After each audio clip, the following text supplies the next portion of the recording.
Hello guys, so good morning. Ito meron tayo ditong Technospark cellphone. Yan. So kung manonotice natin, yan durog yung kanyang LCD. Binungkal ko na yung gamit yung hot air, binungkal ko na yung likod niya. Then ngayon, ang ginawa ni customer, nag-order na sila via online yung LCD. Okay naman yun, safe naman yun So basta walang crack. Pero dapat kapag dumating na yung order nyo or yung parcel nyo, dapat may kabit ka agad. So that's why nag-contact agad sa atin yung si customer. Then eto, for testing, then kung good, then okay na. So no need to return. So kung hindi, i-return niya to. Yan. So binungkal ko na yung likod ng Technospark. So I think this is Technospark 2020 or 2021. 2021 model. I don't know. Right?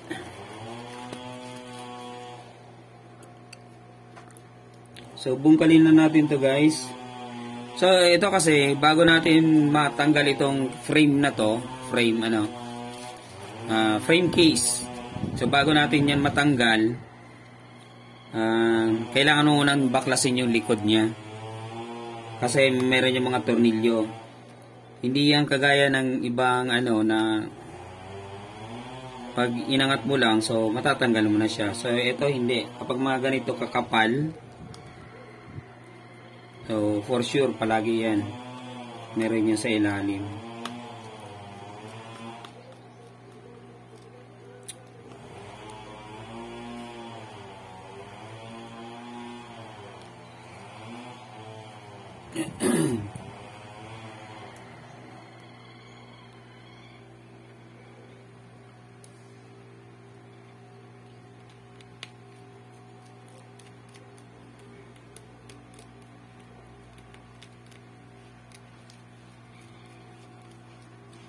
So yan, babaklasin ko muna yung kanyang frame. Then after that, tanggalin ko na yung mga tornilyo. Medyo matagal-tagal to kasi napakadaming tornilyo yung kailangan mong tanggalin.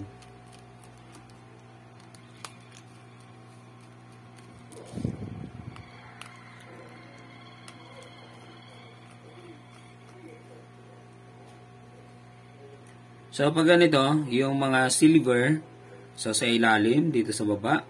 Kapag yung mga black naman, so sa ibabaw.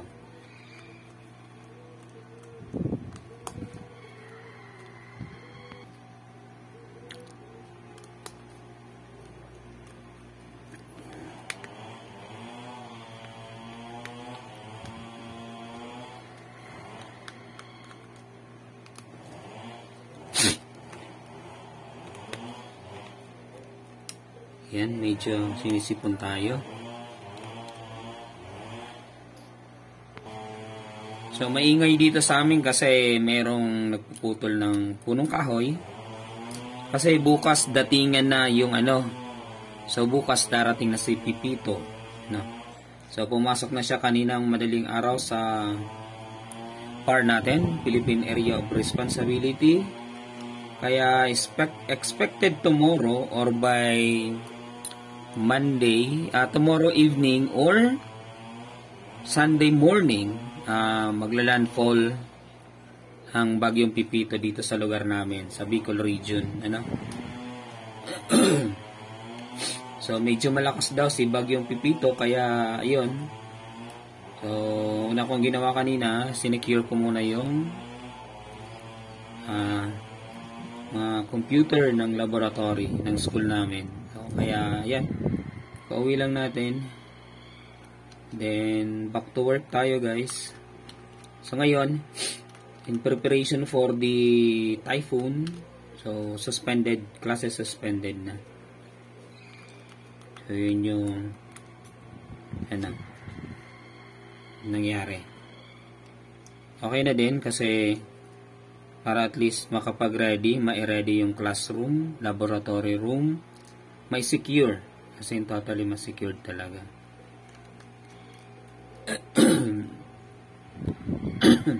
So, grabe. Halos isang buwan. Parang isang buwan eh. Kung hindi lang kami nag-resume, isang buwan yung total yung ano namin eh, 2 weeks. Then yung ika 3 weeks. So nag-resume na kami kahit suspended pa din. Para at least makahabol na din sa discussion.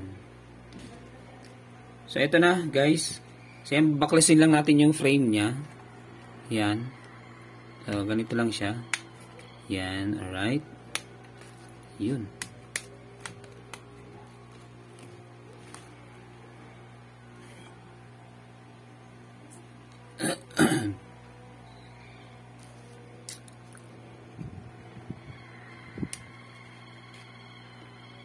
Mahirap lang talaga kasi itong baklasin.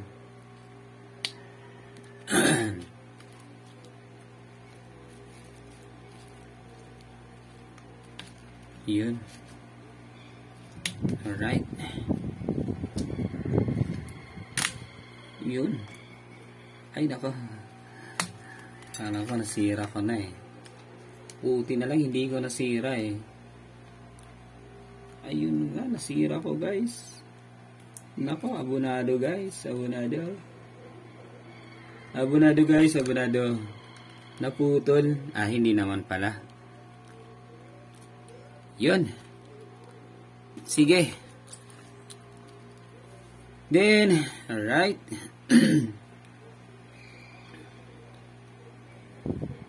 Tanggalin muna natin yung kanyang battery. So, dito naman, kapag mga Tecno Spark, o Tecno or yung iba pang brand, palagi yan, ito nakadikit ito. Then mayroon ditong naka-usli dyan na parang plastic. Then bubungkalin mo yung plastic na yun.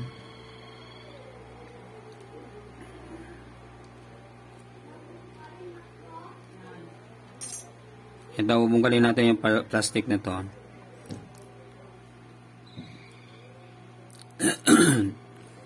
Then dahan-dahan natin uhugutin yung kanyang yan. Ito yung plastic.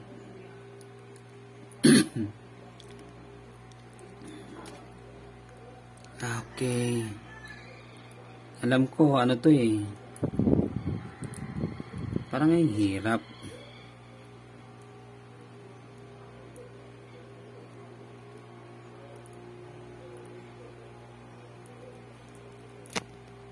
Nako. Paktay na guys. Paano natin mabubungkal yung yung battery? Anyway, yung kanyang naman, damage na yung LCD. Gamit na lang tayo. Lagyan natin to ng lacquer thinner. Yan. Palambutin natin yan.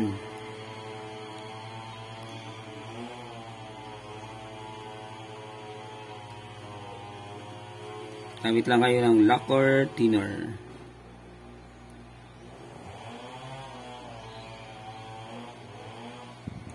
Yun.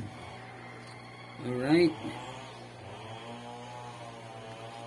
Then, ito lang kasi yung mahirap sa ganitong mga cellphone.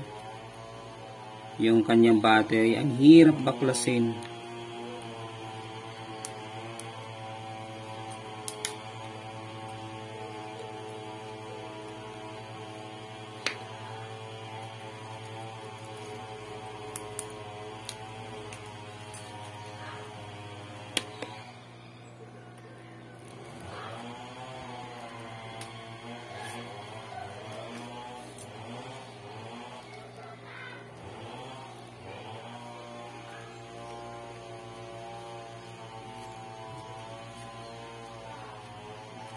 Dahan-dahan lang, carefully dan dapat ito eh.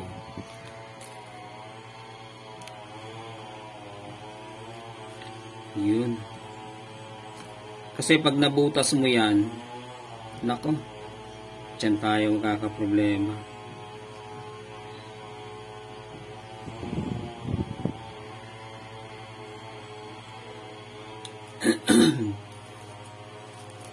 Dahan-dahan lang guys, dahan-dahan.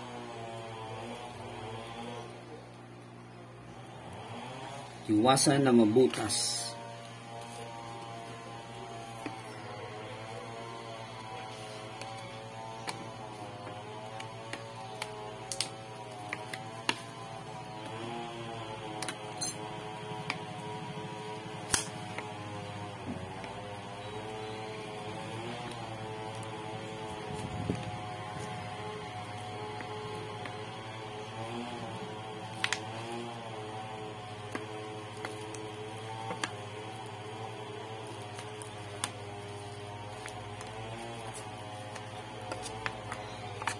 Yan, hanap lang kayo ng medyo makapal na plastic. Kasi kung yung ano ang gagamitin yun, ako mahirap. Medyo mahirap. Yan. Totally nakakapalambot dyan yung lacquer thinner. Yan, nakapasok na. Alright. Very good.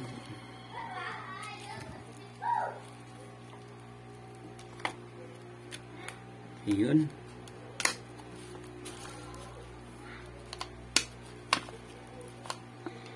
Ingatan lang kasi to. Kasi pa yun nga, sabi ko nga, pag nabutas yan, dyan na yan mag-uumpisa. Yun, di ba? Ayun. Alright. So, ito. So, yun nga, dapat nga yun yung lock. Ayan, oh. So, dahil sa katagalan na, hindi na siya mahugot. So, dapat pag hinugot mo yun, lahat maaalis na yun, eh.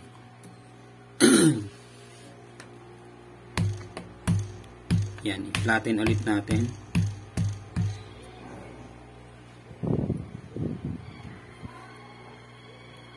That's it. Alright.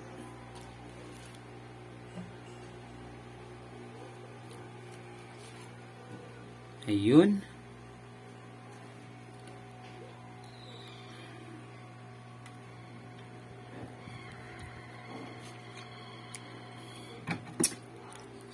So, medyo nabasa siya. I-hot air lang natin para matuyo.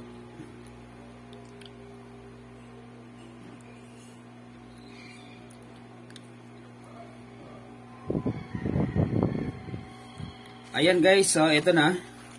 So, baklasin na natin yung kanyang LCD. Ayan.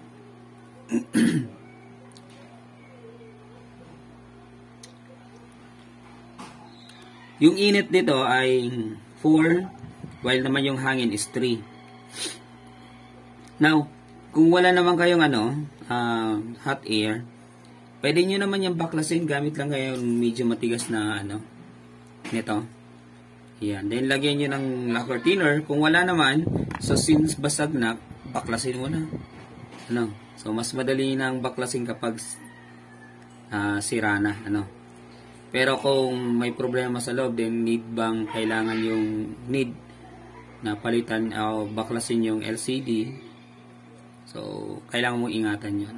For example, sa Samsung, So, Samsung kasi may mga design na kailangan mong baklasin mo na yung LCD bago makuha yung board. So, as in totally carefully done ang kailangan doon. So, medyo mahirap yun. So, ito, simple. Very easy na lang,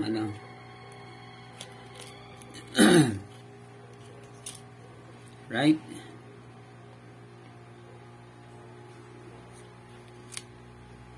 Yun.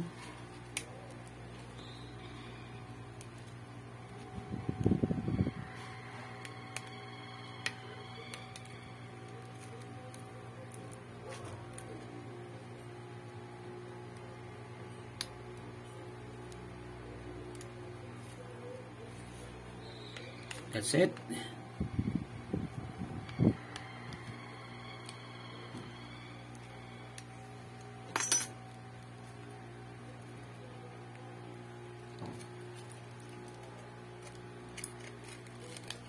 Yun, diba?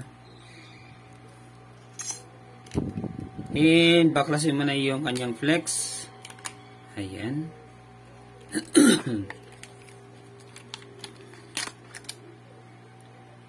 So, yun lang.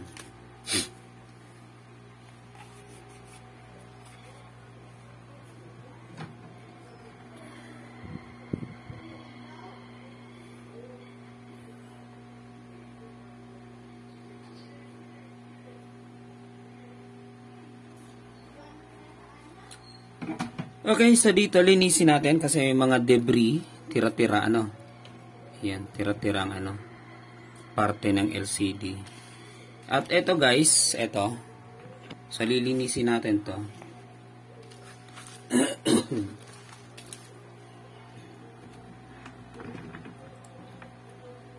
So gamit na lang kayo ng matulis na bagay, For example, yung cutter nyo. So yan, lilinisin natin 'yan. part na yan. Diyan kasi natin lalapat yung ano. Lalo na pag pangalawang replace, pangatlong replace na. So, masyado nang makapal ang ano niyan dyan. Yung paste na nilagay.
So, tinitingnan ko siya sa microscope kasi microscope. Kasi mahina na yung mata natin eh.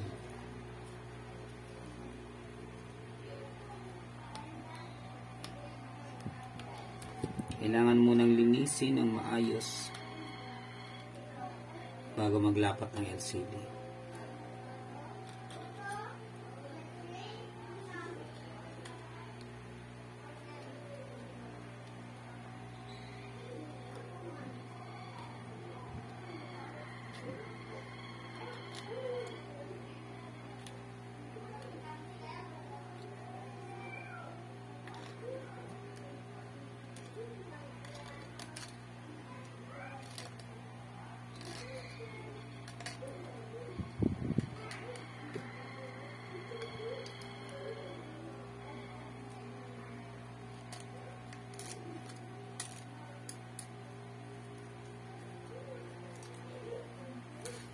Alright, yan.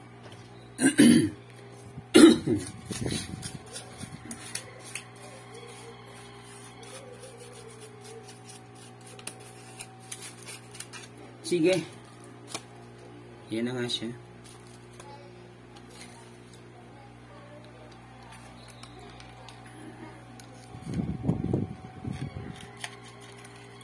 Pasok na natin to.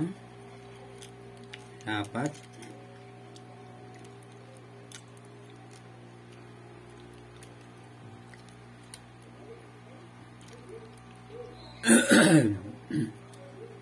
Ayaw pong lumabas.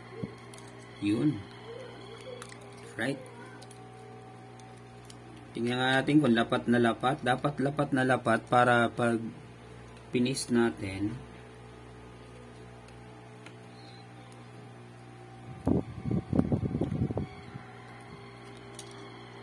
Okay na ba? Okay. Alright. Sige. Try natin yung LCD.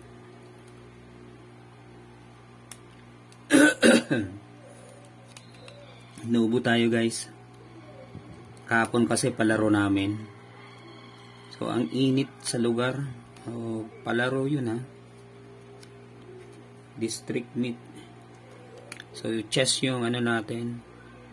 Pero ang init talaga guys. Hindi kaya eh. Kaya inubo tayo ng inubo masyado. Right. Try natin yung battery niya.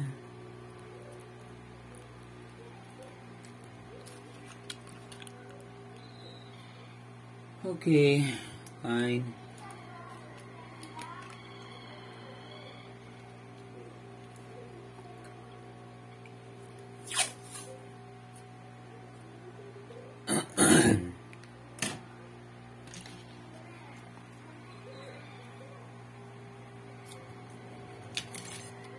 Lagyan muna siya ng tape. Masyado kasing madikit.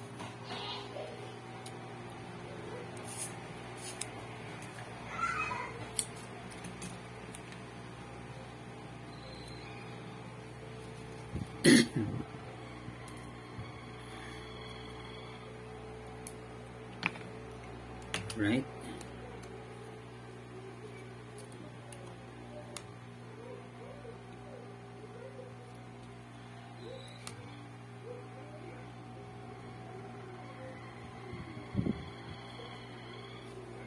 Ay, hindi ko makonek yung battery na. Ayan. So, let's see. Alright. Diinan natin dito. Then, power on.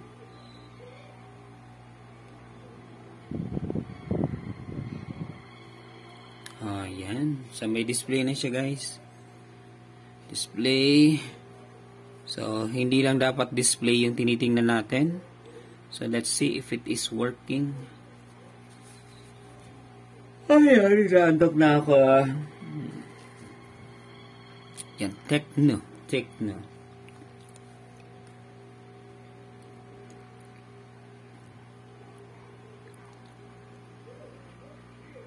Cancel. Ayun, alright. So, let's see yung calendar. Okay, working pa. Ayan.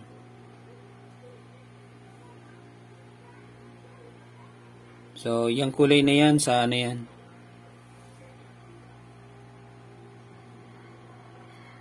Alright, yan. Music. Double touch natin. Okay, sorry. Ito.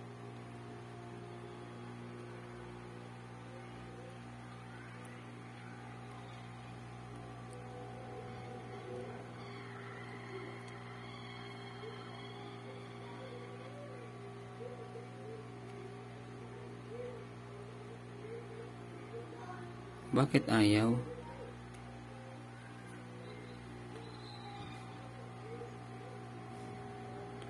Dial tone na lang tayo. Alright.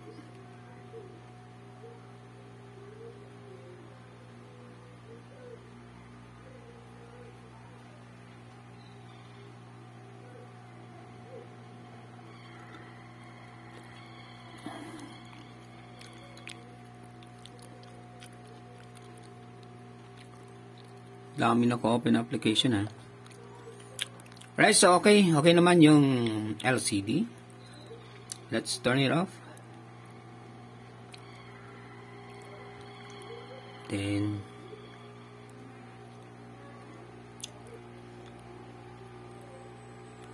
alright. So medyo masakit yung panga ko. Ay nako, bakit kaya? Sige, remove the battery. Then, ito na.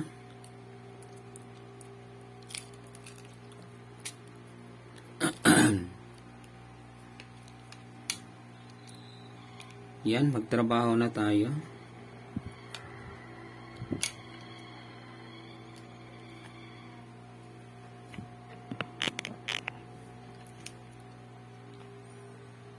So, since meron siyang ganito, ito na gamitin natin. So, this is B7000. Yan. Nako naman. Pangit naman.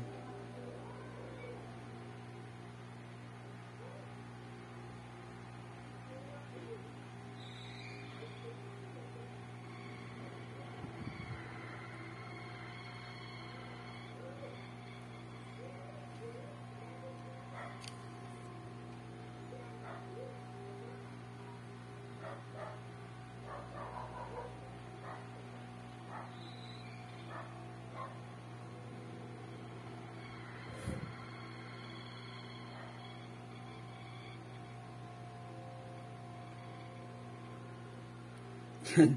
Masyadong makapal. Ang lagi ka ng butas. Nako.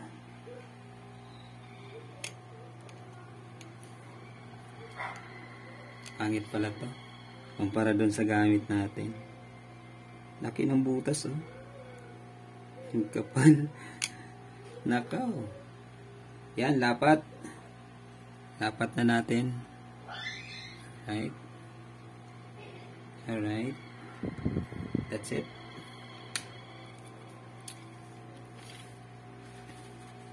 Linisin lang natin yung excess.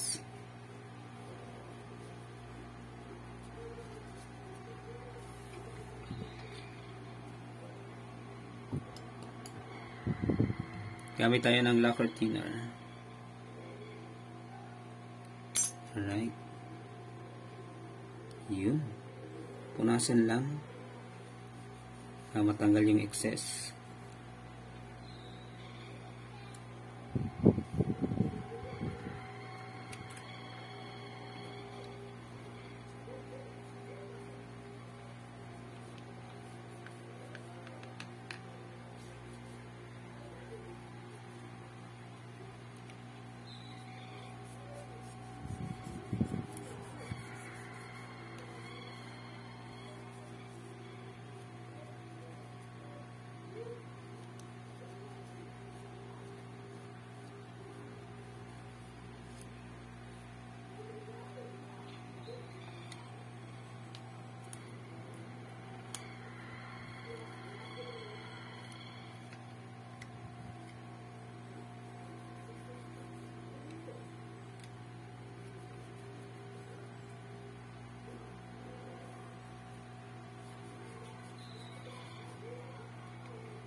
Alright. Tuloy natin to.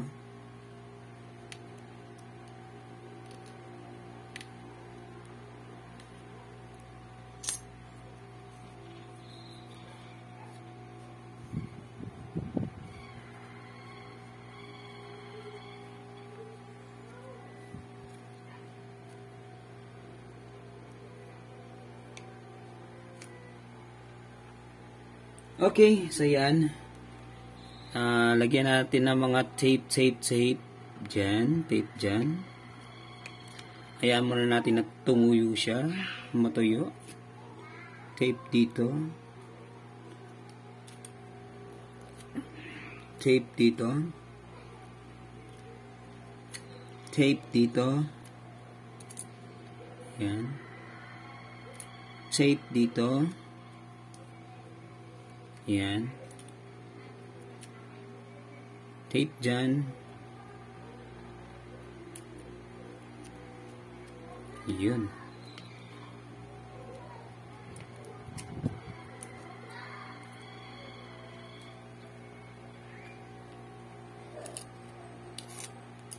Tape dito.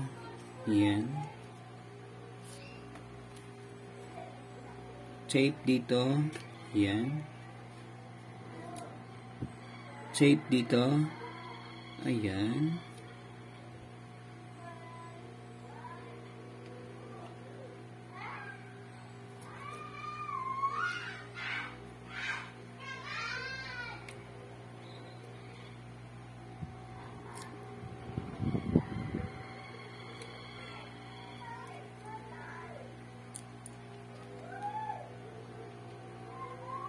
Yan. So, dapat kasi lapat na lapat, ano. Yan. Para at least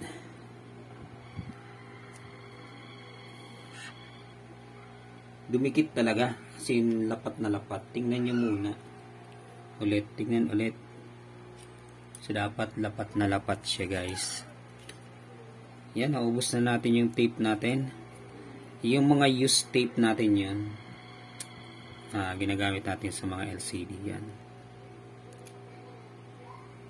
Yan, may plastic pa naman yan, kaya hindi naman yung magagasgasan, ano. So, may plastic pa naman, then maglalagay tayo ng screen protector. So, ito, antayin lang natin, magantay lang tayo ng mga 10 minutes, then okay na yan. So, babalik lang natin yung parts, then nakita na natin kanina, working siya. So, yun. That's it.